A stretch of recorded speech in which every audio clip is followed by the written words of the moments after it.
in the Pittsburgh area. The letter was co-written by U.S. Senators Bob Casey and John Fetterman, along with U.S. Representatives Chris Deluzio and Summer Lee.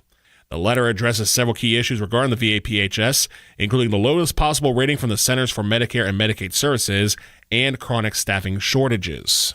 Software company Synopsys is buying Ansys, an automation specialist headquartered in Canonsburg, in a cash and stock deal valued at approximately $35 billion. Ansys shareholders will receive $197 in cash and 0.3540 shares of Synopsys common stock for each Ansys share. Ansys shareholders are expected to own about 16.5% of the combined company. The deal is expected to close by the first half of 2025. It still needs approval from Ansys shareholders. The University of Pennsylvania has announced that Claire Fagan, a former interim president of the university and the first woman to lead an Ivy League institution, has died at the age of 97. Fagan served as interim president of the University of Pennsylvania from July 1993 through June 1994. Judith Rodin then assumed the post as the first permanent female president of an Ivy League institution. Fagan served as dean of the University of Pennsylvania's School of Nursing from 1977 to 1992. The university says that after serving as interim president, she returned to teaching and research among the nursing faculty until her 1996 retirement. Here's the Beaver County forecast. Mostly sunny skies today with a high of 21 degrees. Mostly cloudy tonight with rising temperatures and a low of 22. Cloudy tomorrow with a high of 29 degrees. Cloudy with a chance of snow showers Friday with a high of 24. Cloudy Saturday with a high of 15. And it'll be a high of 21 on Sunday with mostly cloudy skies. This newscast is being brought to you by the J&J Spratt Funeral Home located on 3rd Avenue in New Brighton. Now serving their third generation, where their roots go deep into your community. That's a look at news for now. I'm Matt Durzik for Beaver County Radio News, 99.3 FM, 1230 WBVP, and streaming worldwide at beavercountyradio.com. Now, it's time to talk on Teleforum on Beaver County Radio, 1230 WBVP, 1460 WMBA, 99.3 FM, and beavercountyradio.com. And now, here is the host of the show, Eddie Crow.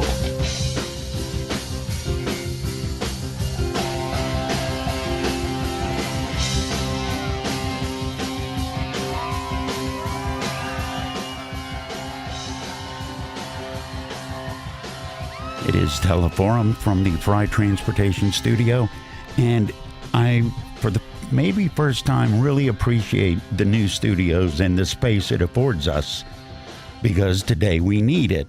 Today is Dale Reckless Day. The first thing I check with Dale Reckless Day is he bringing in some sort of medieval torture device to stretch me on? And you did not, and that was appreciated. Instead, you brought friends with you. Dr. Chris Hughes is your guest, and Matt is back. Matt Diesel and I know we're going to talk more ball before the day is over. We've got a special video today. Dale Reckless of MRS Physical Therapy. Good morning. Good morning. How are you? How many bottles of water are frozen in your car? Just one bottle frozen. Just one? Yeah. Okay. What are we talking about today? Because it is a full house. And this is on live stream with our Facebook and your Facebook. Yeah, so if you guys can check this out on Facebook, there's going to be some great opportunity to watch what we're talking about with some video. This is something we've never done before, so this is a new opportunity for you guys to watch some different things. But we have a fantastic program today. So what we're talking about today is sports performance and injury prevention, and how we can prevent injury through pre-sport testing. In addition to that is biomechanical analysis. So I brought Dr. Hughes with me today, as well as Matt Diesel is here again today to talk about what we're looking at working together as a team with our new program. So we're going to be talking about sports performance, and really injury prevention is the big topic for today. And we're going to focus a bunch on baseball, like you expected. Mm-hmm. But keep in mind, for those listening and watching, that this has application to all sports. So whether you're a volleyball player, a basketball player, a hockey player, soccer player, no matter what it is, when we talk about pre-sport testing and biomechanical analysis, it has application across to any sport that we're talking about. So even though we're focusing on baseball specifics today with some of the analytics, it's really going to apply to any sport that your kid or your grandkid is doing, and how we can help that out. In a lesser way, isn't it applying to life, just getting up and being functional? Some of it applies to life, but we're going to really dig down deep today. So some specific things. So when we talk about injury prevention specific to baseball, we're going to talk about kind of separating those injury preventions to extrinsic factors as well as intrinsic factors.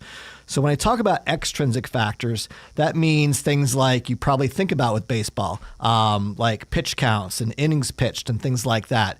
Extrinsic factors are those things that we've tried to modify since the Smart Pitch program came out in 2014 with the Major League Baseball getting involved and really looking at what's the smart number of pitches a kid at a certain age should pitch in a day, in an inning, et cetera. So we're actually coming up on the 10-year anniversary of starting that Smart Pitch program and looking at how modification to the number of throws that a player throws and how that can help them out. Now, with that being said, unfortunately, we're still seeing a rise in injuries in baseball players, shoulder injuries and elbow injuries. How much of that is overpitched and how much of that is overpitched because you play 120 games in a kid's year? It's all the above, and Matt and Chris will talk a little bit more about this in depth. So those are the extrinsic factors, but we're still seeing injuries. So it's got to be more than that, just that alone. So that's when we start diving into what we call the intrinsic factors. The intrinsic factors are looking at things within our body that could be causing a problem. So that we start to look at as physical therapists, shoulder range of motion, forces at the elbow, things like that. And these things have been studied for a long period of time. I mean, decades we've looked at different things. So, for example, your total shoulder range of motion should be within 5 degrees on the left compared to the right. And I'm a good example. So if you're watching this on Facebook. All right, wait, slow down.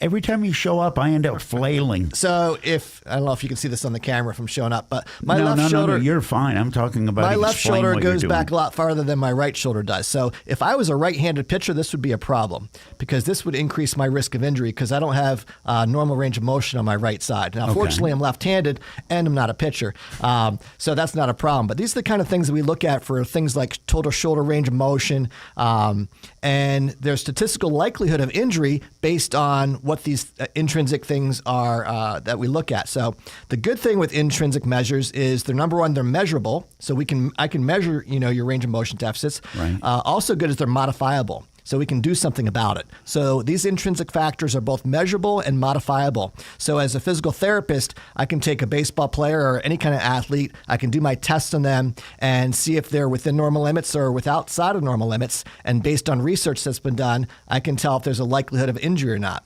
Another example, with intrinsic factors is we're looking at not just the shoulder and the elbow, we're looking at the whole kinetic chain. And this is where Chris's stuff's going to really be talked about a lot today. So it's not, we've done a ton of research on the shoulder and the elbow over decades, but we really haven't been looking that much until the last probably 2 to 4 years at researching the other parts of the body and how that impacts the throwing motion. So for example, if you're lacking neck range of motion, so cervical rotation, which is turning your head side to side, if you have less than 39 degrees of that motion, you have a 9 times increased likelihood of an injury in your shoulder and your elbow. Okay, in your thoracic spine, your mid-spine, if you have more than a 30-degree bend in that thoracic spine, it's going to increase your likelihood of having a shoulder injury. Looking at your hip rotation, okay, so we're looking at the hip now, okay? If you don't have enough hip rotation, if you don't have more than 35 degrees of hip rotation, then it increases your likelihood of injury 2 to 3-fold in not your hip, in your shoulder. So this is the kinetic chain we're talking about. So what happens, and we talk about this with all sports, all types of sports and athletes, what happens at the lower body affects the rest of your body. So when we look at an athlete, we shouldn't just be looking at their shoulder and their elbow for throwers, but we need to look at what's happening at their foot, their knee, their hip. Of course, we want to take into account what's happening to their shoulder, but that's not the only part of the story. We need to dig deeper to find out why are these athletes continuing to get injured, and what is it that we can do? How can we modify and affect these intrinsic factors of their musculoskeletal system to prevent injury and also increase sports performance at the same time? Is it compensation? Is the body trying through the kinetic process trying to adjust for a deficiency somewhere before it gets to the final snapping Absolutely. off the curveball? Yeah. So what I do is I look at static measures. So I'm measuring range of motion in the shoulder. I'm measuring range of motion in the hip. I'm seeing what's going into the thoracic rotation. So these are static measures.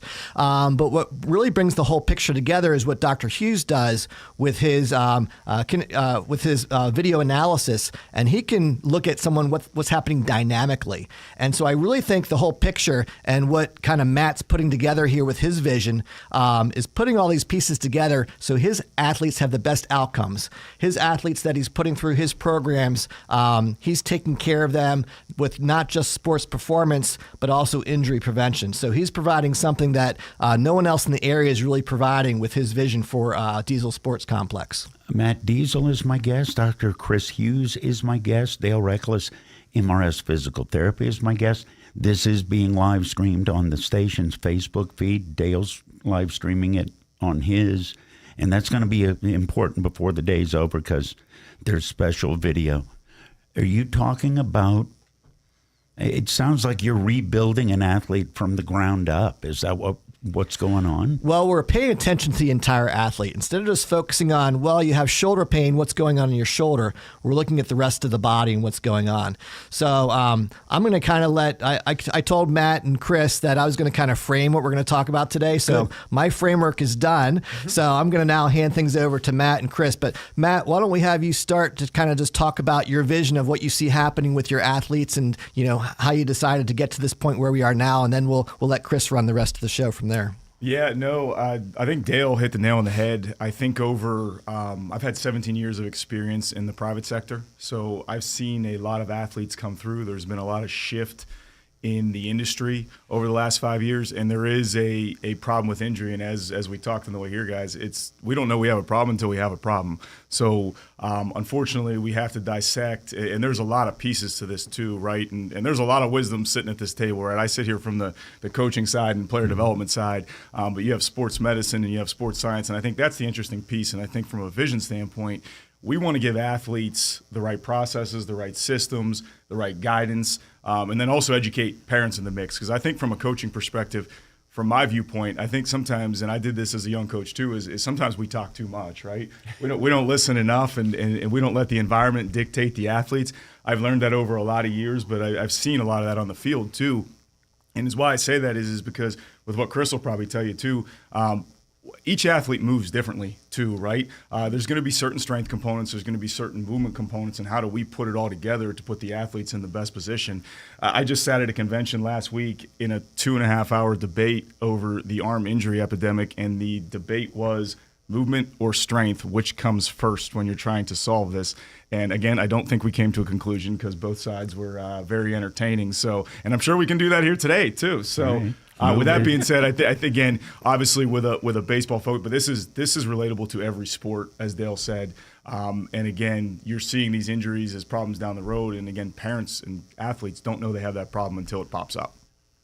Where do you figure? And I want to get back to the movement. You're talking about flexibility versus strength, especially. Okay.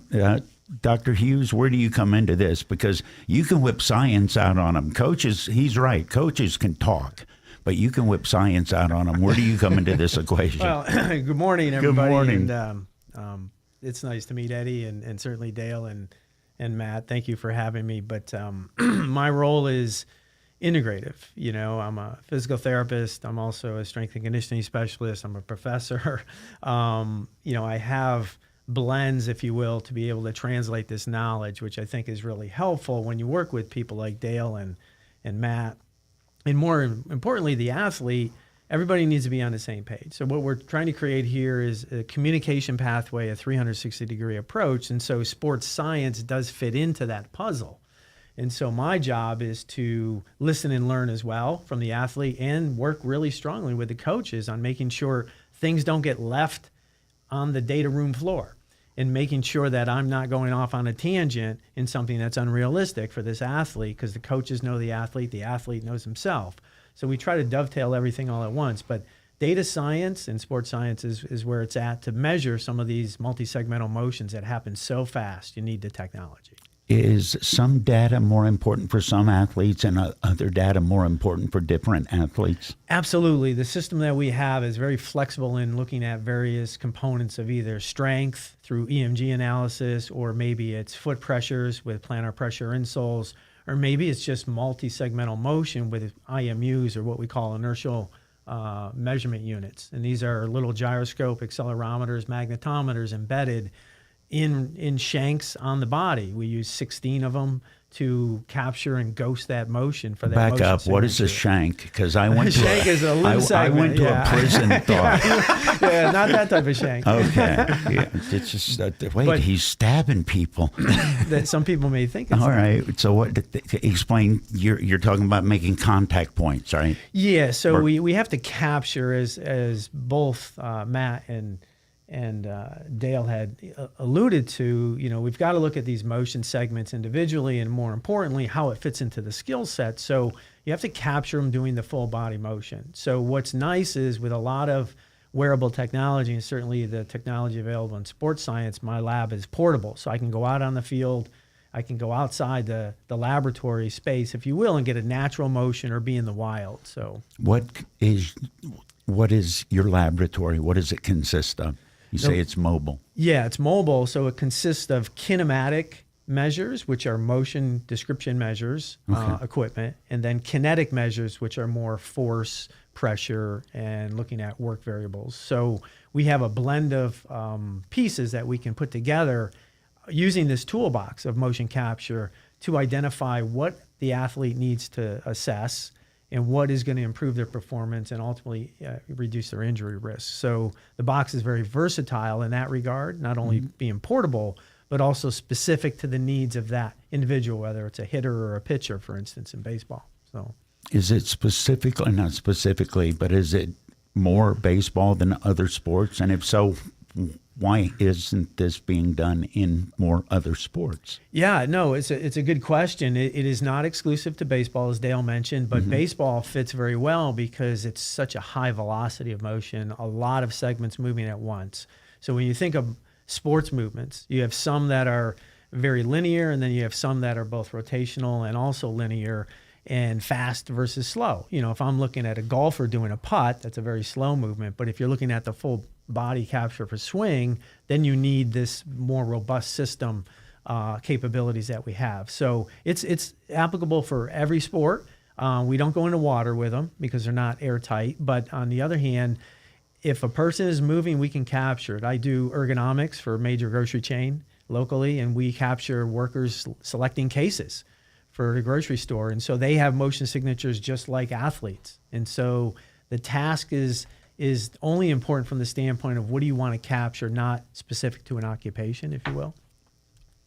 Is with the grocery stores, are you looking more at repetitive movement and correcting flaws in that? Absolutely. Is that what it is? Absolutely. You mentioned before that athletes go through repetitions, and that's where they can get hurt, 120 games or whatever. Well, if you look at the warehouse industry, it's a very small filter right now. It's very hard to get workers in there. So you have to keep the ones you have healthy, and they're under a lot of standards. So they're lifting 2,000 cases a day, not only picking up and putting down. So every ounce of detail you can give them to arm themselves on injury reduction is huge energy savings, and more importantly, keeps production standards up so you and I have food on the table. So ultimately, it is the same task for me, movement observation, optimization, and then also getting those motion captures for human variability to optimize it. So it's the same thing for me. Dr. Hughes and Matt, Dale, I love when you bring people. It's Dale Reckless, MRS Physical Therapy. Dr. Chris Hughes is here with Dale, as is Matt Diesel. More after news. I got an idea for a product. We're going to talk about it. What you just said, Doctor. Hang on. When you're making your New Year's resolutions this year, be flexible. Call MRS Physical Therapy now and ask about their special 25-minute stretching experience, proprioceptive neuromuscular facilitation, or PNF, a stretching technique utilized to increase range of motion and flexibility by decreasing muscle tension and increasing neuromuscular efficiency. And the cost is just $39. It's the perfect way to start out the new year. We all know people with low back pain, shoulder pain, or foot ankle pain, and many of these conditions could be prevented by simply working on flexibility as much as strength. Give the gift of health to yourself or someone you know, and start the new year with less pain and more to look forward to. Call MRS Physical Therapy in their Cranberry or Bridgewater offices at 724-728-7550 for more information.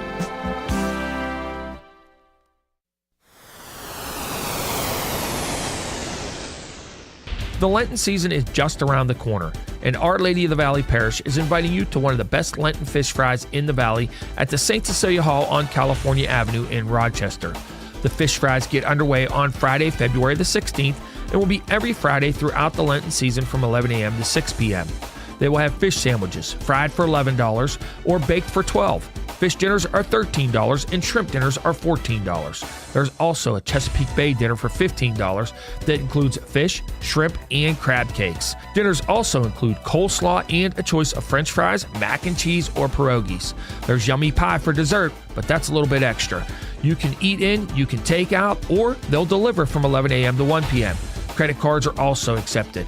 Call 724-775-3775 or 724-709-7426. Holiday blues can take a whole different meaning once January rolls around. This is Cindy Haladio from Friendly Federal Credit Union. Trust me, I heard lots of people singing the blues once those high-rate credit card bills from holiday shopping start arriving in the mail. You know, some of them actually sing pretty good, by the way. Anyhow, you can sing a more upbeat tune instead of the blues yourself when you refinance those holiday charges at Friendly Federal Credit Union. We have extended our special $3,000, 30-month, 3.99% loan offer until the end of this month. Stop singing and start signing. A loan application, that is. Actual rate and term may vary according to credit worthiness based on credit approval. Start the new year off right. Get rid of what's dragging you down by refinancing today at Friendly Federal Credit Union. Member NCUA, Equal Housing Lender. Hey, it's time to wake up, Beaver Valley. Hi, this is Pastor David Grove from the Church of the Redeemed of Beaver Valley. After over 2 years on the air, it seems that some of you still cannot get up in time. So I've got good news. Wake Up Beaver Valley is moving to a new time, now airing from 9 to 10, this and every Saturday morning. It's time to wake up and turn our hearts back to the cross of Jesus Christ. So I invite you to wake up early this Saturday. To find out more, it's Wake Up Beaver Valley, Saturdays from 9 until 10 a.m. on Beaver County Radio. God bless you. Beaver County Radio is once again home for high school basketball this season. From the opening tip-off to the final buzzer of the state championship, we'll have all the action right here on Beaver County Radio. High school basketball coverage is being brought to you in part by Fisher's New Brighton Foodland, Friendly Federal Credit Union, The Grumpy Beaver, Patriot Home Care, Tri-County McDonald's Restaurants, Falcone's Moon Township Ford, AK Nahas Appliance and Furniture Center, the St. Barnabas Health System, the Community College of Beaver County, the Beaver County Career and Technology Center, Zuki Sports Tavern, Drug Free Aliquippa, Fried Transportation, and Beaver County Radio. The place for news, sports, and entertainment. You're listening to Beaver County Radio, 99.3 FM and 1230 WBVP, coming to you live from the all-new Fried Transportation Studios. Beaver County Radio's news source, 99.3 FM, along with 1230 WBVP, and streaming at beavercountyradio.com. Good morning on this Wednesday, January 17th, 2024. The Beaver County weather forecast is calling for a mostly sunny day today with a high of 21 degrees. We'll go over the full details of your weather forecast following this look at news. Beaver County Coroner David J. Gabauer confirmed the identity of the victim of Monday's fatal house fire in Ohioville as 50-year-old Raymond Jankowski. Beaver County Radio News correspondent Sandy Giordano reports that the manner in which Jankowski's home on Ridgemont Drive caught fire is pending. The state fire marshal is continuing to investigate the case, according to Fire Chief Clarence Dawson. Jankowski's daughter Ariel managed to escape from the fire, and Giordano reports that a GoFundMe account has been created for her following the destructive fire. The Cornerstone of Beaver County has coordinated with community partners to provide warming centers for those needing relief from potentially dangerous winter weather, including extreme cold and wind chill. The 3 warming centers open today are the Cornerstone of Beaver County, located at 606th Street in Beaver Falls, the New Brighton Municipal Building, located at 610 3rd Avenue in New Brighton, and Uncommon Grounds, located at 380 Franklin Avenue in Aliquippa. Days and hours of operation can be seen in full by going to beavercountyradio.com.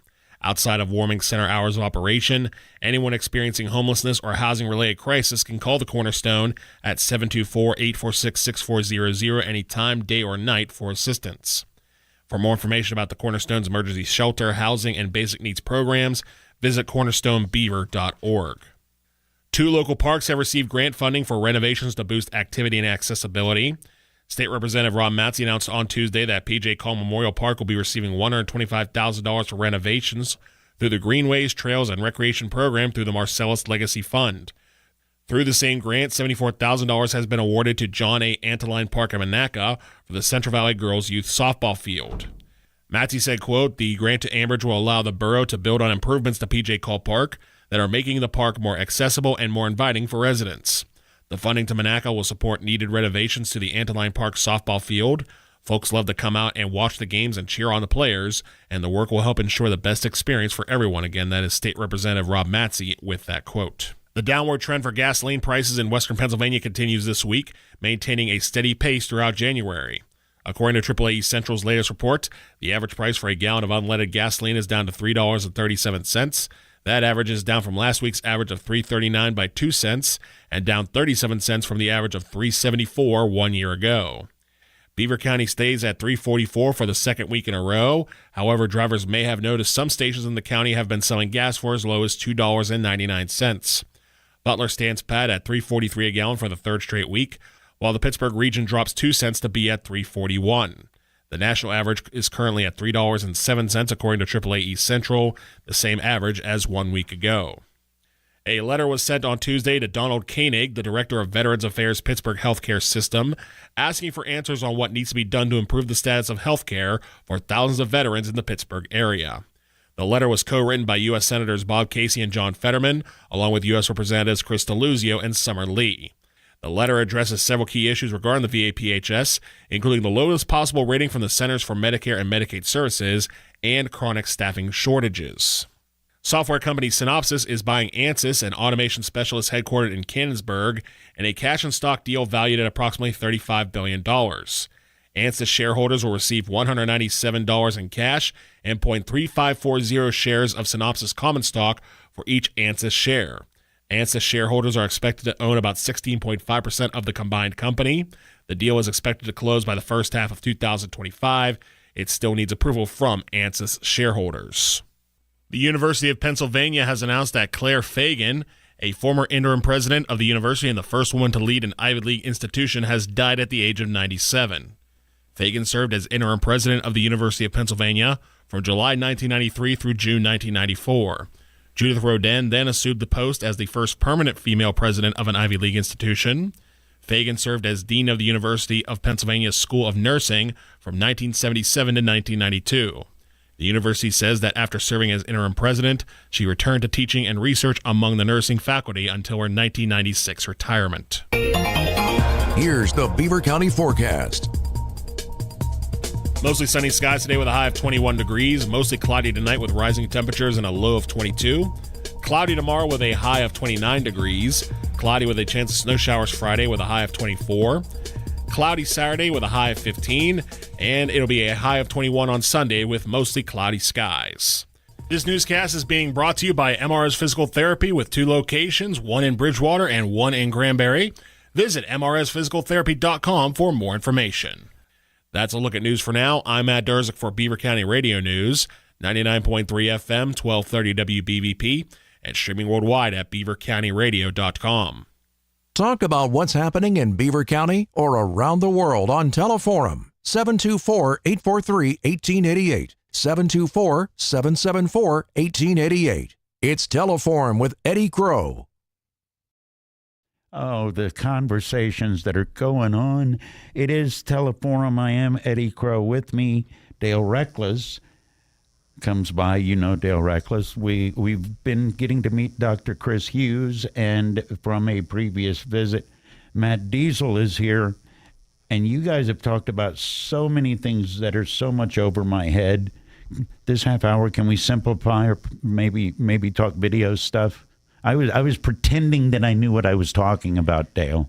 So the visuals always help, right? So we brought some video out to help those that are watching on Facebook Live. If you're just listening in, we'll do the best we can play-by-play for you with some color commentary here. But Dr. Hughes has brought in a video for us to watch as far as what the additional level of assessment we can do for pre-sport testing and biomechanical analysis, which is a really important component of the team that we have together here today for helping your child, your youth, your grandkid, or whoever it is, help to reduce the risk of injury in sport. And like I said initially, this applies to every sport that's out there. We're talking a lot about baseball today, but this really has application to no matter what it is your kid's doing there. So from here, we're going to let Chris kind of talk about his video analysis and how it can help your youth at home.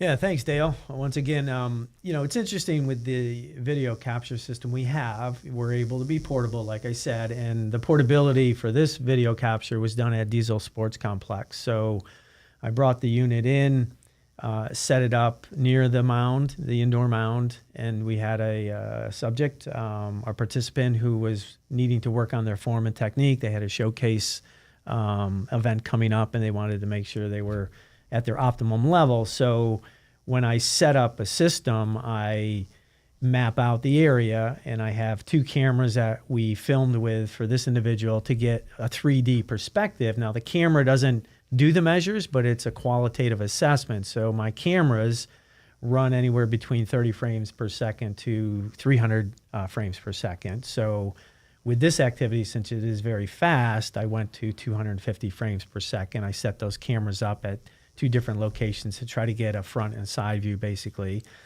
And then we put the sensors on the individual, and there's 16 different sensors that go from head to toe on the individual with straps, and they're encased in little connective covers, and they're called IMUs, inertial measurement units, which will measure basically accelerations of these segments and will communicate with neighboring segments to create what's almost like an avatar. Okay. A motion signature, if you will.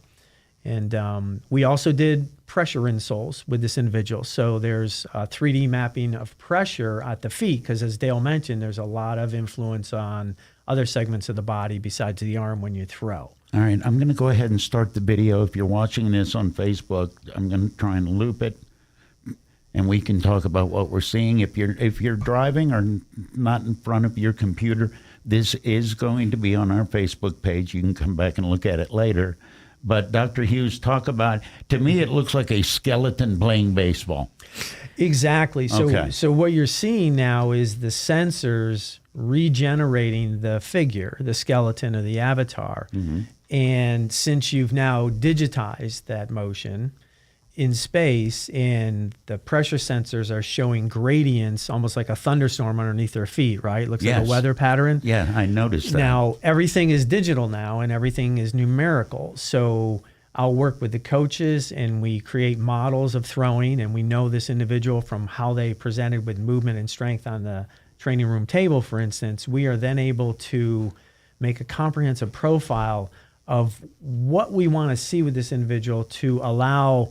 One of the biggest factors in throwing is shoulder and hip Talk about separation. what's happening in So Beaver if County. I can look at the numbers and see when the shoulder separates from the hip, for instance, in rotational velocity, I can get a better idea at ball release whether there's good energy flow through the body to the arm to the ball, right? Because it's all about that velocity. And so this gives us the accuracy at any point in time. Like right now, I can go back years from now and look at this individual and say, what degree was his arm when he had full external rotation of the shoulder with his arm way back? So you're literally building a database, and you can compare progress or... Absolutely. Okay. Yes. Does progress come as a plan, or does progress come demonstrated by a result?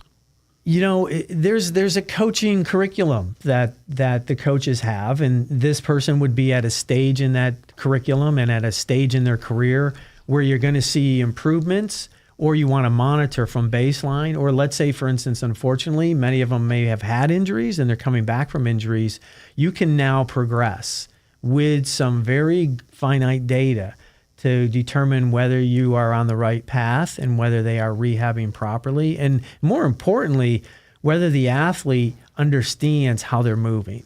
So I'm watching the video, and like I said, the video is going on with our Facebook page, but you're seeing what you were just talking about. There's also actual video of the pitcher throwing. Matt, as a player, I want to ask you, them indoor pitching things, are those good or bad? And physiologically, because I've stood on 100 of them and not one of them was the same.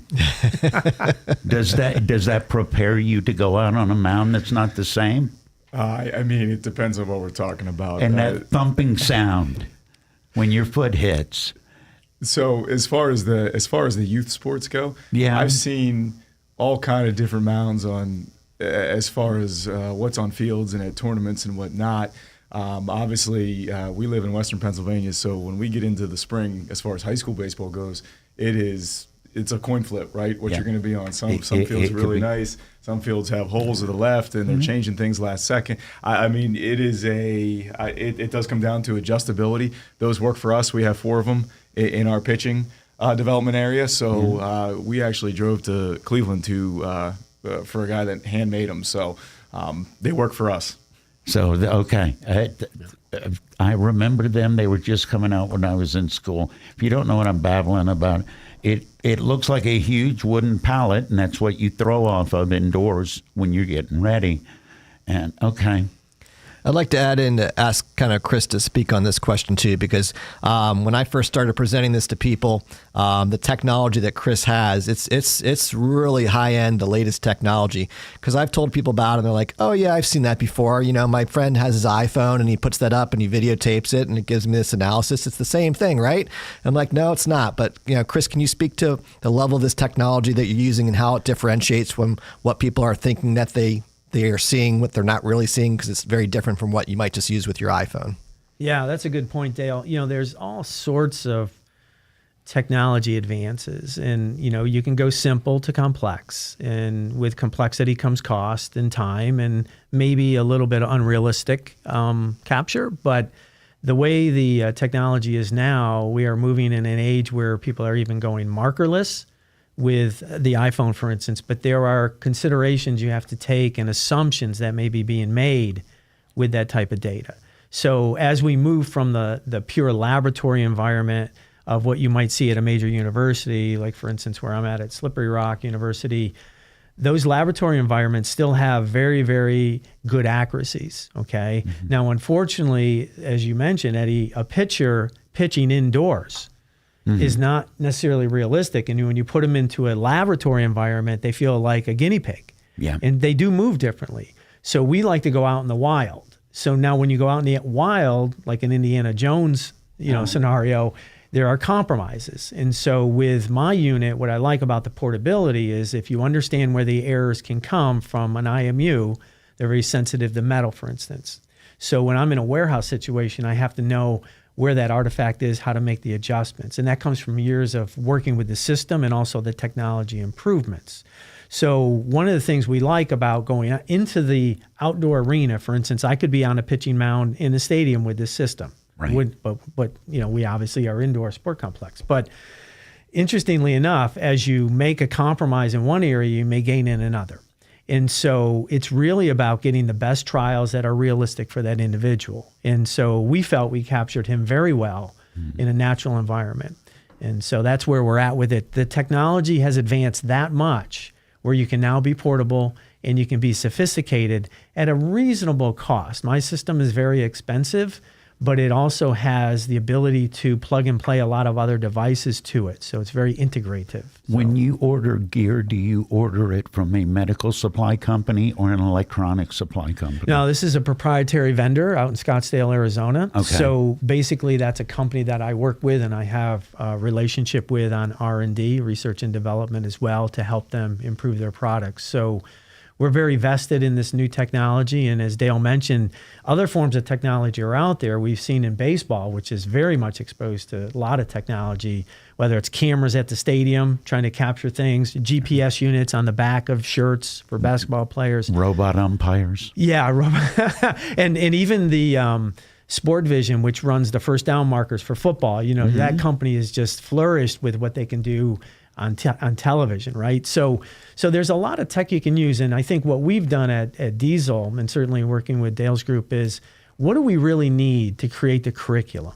And so we're not just buying tech for the sake of flash in the pan type stuff. It's really about how does this fit in with that athletic development and, more importantly, the vision that Matt's bringing to the sport complex. So we're happy to be a piece of that. So my piece is definitely sports science and biomechanics. And even though I'm a PT, a physical therapist as well, I still have the ability to work with, any PT and also do the screenings myself as well with these athletes. And then also we do strength and conditioning with them there. And I am a strength and conditioning specialist as well. So it just helps me communicate with all entities. And I think that's what's really nice about under one roof. How did you end up here where you are, who you are professionally? That's a real hard.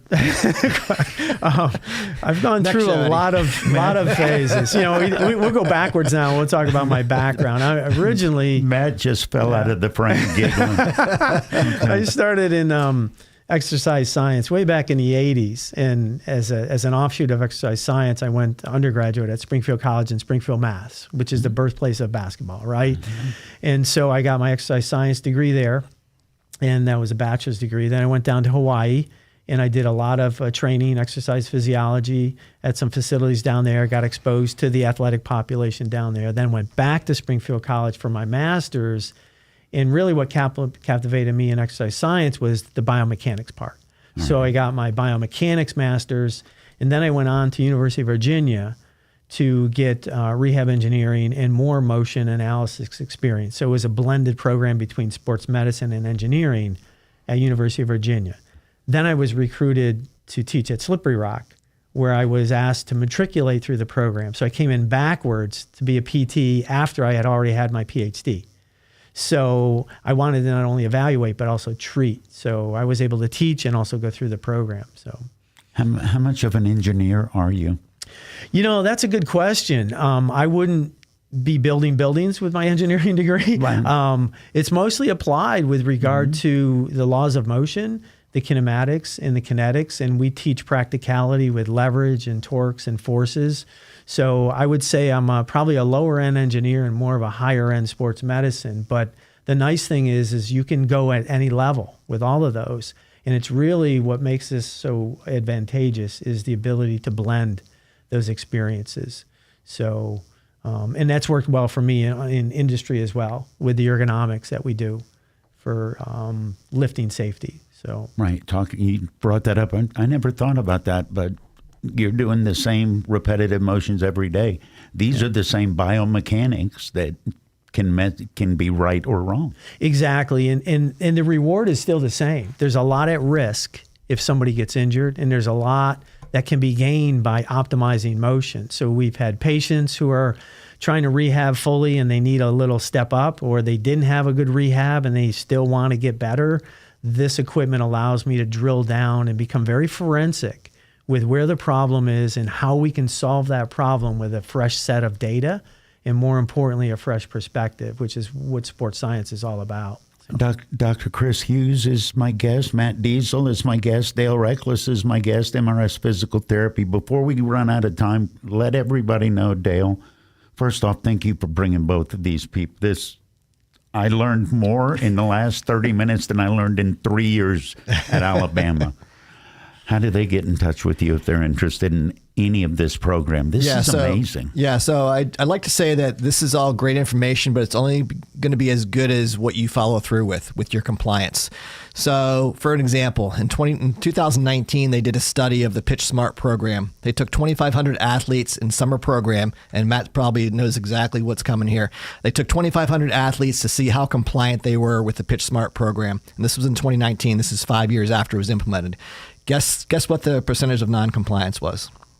I would like to say 20-30% non-compliance. 90%. 90. Non-compliance. Nobody of read the 2,500 flyer. adolescents doing summer ball. 2,500, 90% of those were non-compliant. So, like I said, this stuff's only as good as your compliance and what you're going to follow through with. We have a great program for you guys to do at Diesel Sports Complex. MRS Physical Therapy and Cranberry Physical Therapy are there to do the pre-sport testing as well as working with the functional performance measures. Getting the baseline stuff. Yeah, looking at, like Dr. Hughes said, looking at the stuff on the mat. Do you have the range of motion? Do you have the strength?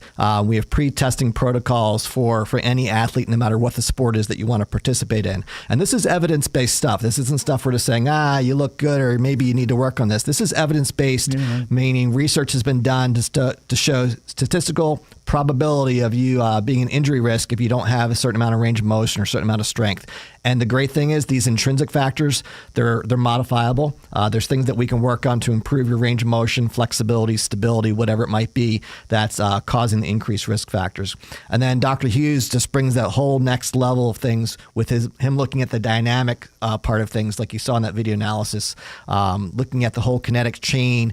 He can drill down to infinite levels with the technology that he has. It's way beyond what you have available to you on your iPhone. Using the measures that he uses is just like next level stuff. And Matt, with his vision of bringing all of us together, those that are interested, they're going to have a really optimal benefit to joining our program. MRS Physical Therapy, you can call us at 724-728-7550. Matt, you can call him at his Diesel Sports Complex. He'll give you that information. And then Dr. Hughes, he's involved, with the three of us working together in this collaboration. Matt, would you like to share your information with the group? Absolutely. You guys can check us out at www.dieselsportscomplex.com. We have a number of emails and phone numbers on there that you can reach out. As Dale just said, this is an evolving process too. Again, I've spent 17 years. I started coaching while I was playing in the collegiate level. I've seen a lot of evolvement, especially over the last 5 years. And I would like to say, for me, it's about the entire vision. It's surrounding coaches, facility, people, community with the right niches. And for us, that is sports science, sports medicine. Ultimately, we have to be careful what we give athletes to, right? Like all this is a bridge for our coaches to help integrate and implement, right? And that's a huge piece. And as I said, I've learned, listen a little more, talk less over the years, because we can actually mess with athletes and we don't even know what's happening. So a lot of caution there. And obviously this is probably like a multi-week show on some of the stuff we're talking about. That's all right. Appreciate the time. And again, good information. Thanks, Chris. Yeah, I'd also say, Matt told a story on the way over. Please reach out to us, the professionals. Matt was telling a story about one of his athletes that was having problems and was doing an exercise. And Matt's like, well, where do you learn that from? Our coaches didn't tell you that. He's like, I saw it on TikTok. Oh. On that note, yes, to all out there, again, there's a lot of deciphering the information, good and bad. And we're not going to sit here and say that everything's perfect and we're right on everything, but it's about putting athletes in the best position to have success, right? And again, that's an evolving process too, and seeing what works for each athlete and how they move as well. So be very cautious, careful. I ask parents to be careful what they view on YouTube, social media, as well as players, because we're living in a world where it's all there, but it's hard to decipher. So, Doctor, I would assume you'd be comfortable with telling people in general not to get your physiological dreams off a video from a dude's basement. That would be correct. Yeah, okay. I think not to put words in your mouth. Well, just to piggyback on what Dale and Matt said, there's really no better joy than when you use these resources to help that athlete get where they need to be. And really, that's the end all at the end of the day. It's not about me liking to look at data. It's not about any one of us. It's when the athlete digests this. And I had an interesting statement. I was looking at an athlete, a collegiate athlete, who was coming back from an ACL injury. And she was a female basketball player. And after we did the analysis, we found some very interesting things. And she said, and I'll never forget this statement, she said, "I feel empowered from what you just told me."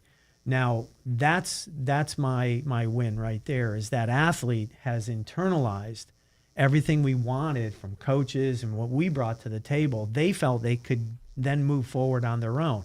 And a lot of what we showed you today on the video, my athletes and the athletes we're testing at Diesel will tell you how they felt when they did that. They'll pick up their own corrections. So it's a very collaborative group, and what I love here is the teamwork, and the ultimate success is the athlete. So, Dale, will you come back and will you bring these gentlemen back? Sure, that'd be great. Yeah. Dale Great Ratcliffe show. of MRS Physical Therapy, Dr. Chris Hughes, Matt Diesel. It's Teleforum on Beaver County Radio. When you're making your